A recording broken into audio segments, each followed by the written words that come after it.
Election officials are getting creative to offer you more ways to cast your vote. That's where ballot drop boxes like this one come into play. The Illinois EPA actually halted all work here at the site back 6 years ago. But in that time since, you can see right here, people have been in and out of this property. Quite the roller coaster of legislation here today at the State House. The Illinois State Fair here in Springfield is a key piece of the regional economy.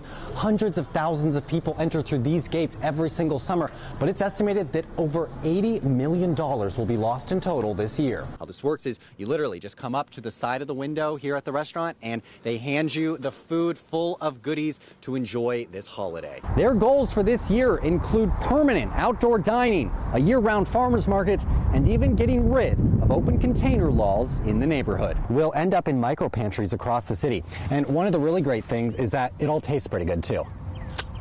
I am here in the backyard of Sean and Beth Cox, where for years this has been a noisy and dirty construction site. It'll destroy thousands of acres of wildlife.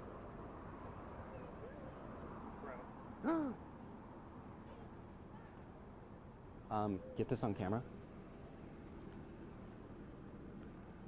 The move also means that Illinois will remain one of the easiest states in the nation to access abortion. Reporting live at the Capitol. I'm Jakob Emerson. Good evening and thanks for joining us tonight. I'm Jakob Emerson. We'll get to those stories and much more throughout the next half hour. Happy to have you this morning. And I'm happy to be here. Thank you for having me, Noelle. Thank you to everybody watching for having me.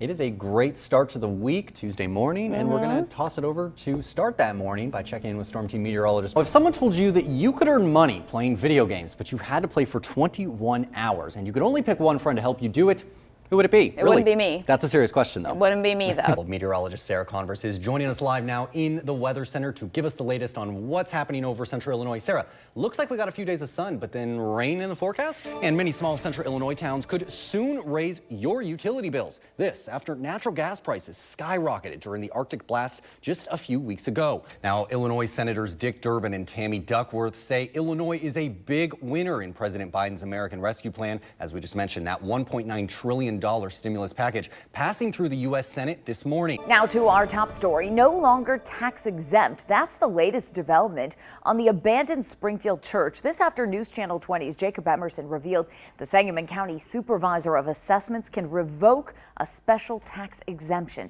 He's working for you and joins us live now at the old church to explain how he was able to make this change happen. Jacob?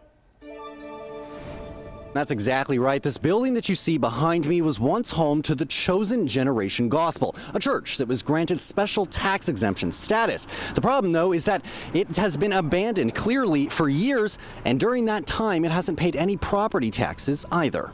It's an eyesore on the neighborhood, and no taxes were getting paid. Honestly, it's bullcrap. Neighbors describing the long-standing problem of an abandoned Springfield church paying a total of $0 in property taxes for nearly a decade. It's very stressful and it's upsetting, especially since they're not up and running. For weeks, it wasn't clear whose responsibility it was to remove the religious exemption. The Sangamon County Supervisor of Assessments, Byron Diener, saying last week, the ultimate decision lies with the Illinois Department of Revenue. But in an email Tuesday, a Revenue Department spokesperson saying if the county knows about the problem, they can remove the exemption themselves. I think the important point is that we look at the same sentence, and although we may differ in how it is interpreted, that we solve the problem and that we move forward. And that's exactly what happened Wednesday. Diener confirming 304 West Allen Street is back on the tax registry. The property's exemption has been removed, and Capital Township has been directed to value the property as of January 1st of 2021. For neighbors whose own property taxes did not go away these last 7 years, it's a welcome move. Granted, we'd still like to see it be torn down and everything, made into, like I said, either before a park, a building, or even some type of parking lot,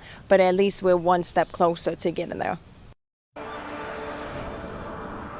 Well, John, imagine the surprise of employees here at the Orthopedic Center of Illinois when they discovered a completed mail-in ballot on Thursday. Now, that ballot was addressed to the Chicago Board of Elections, but it ended up being delivered here to Springfield.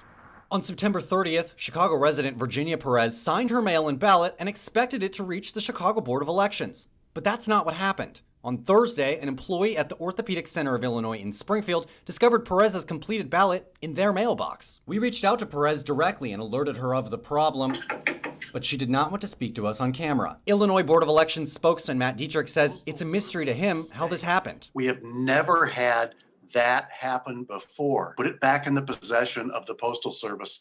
Let them straighten it out.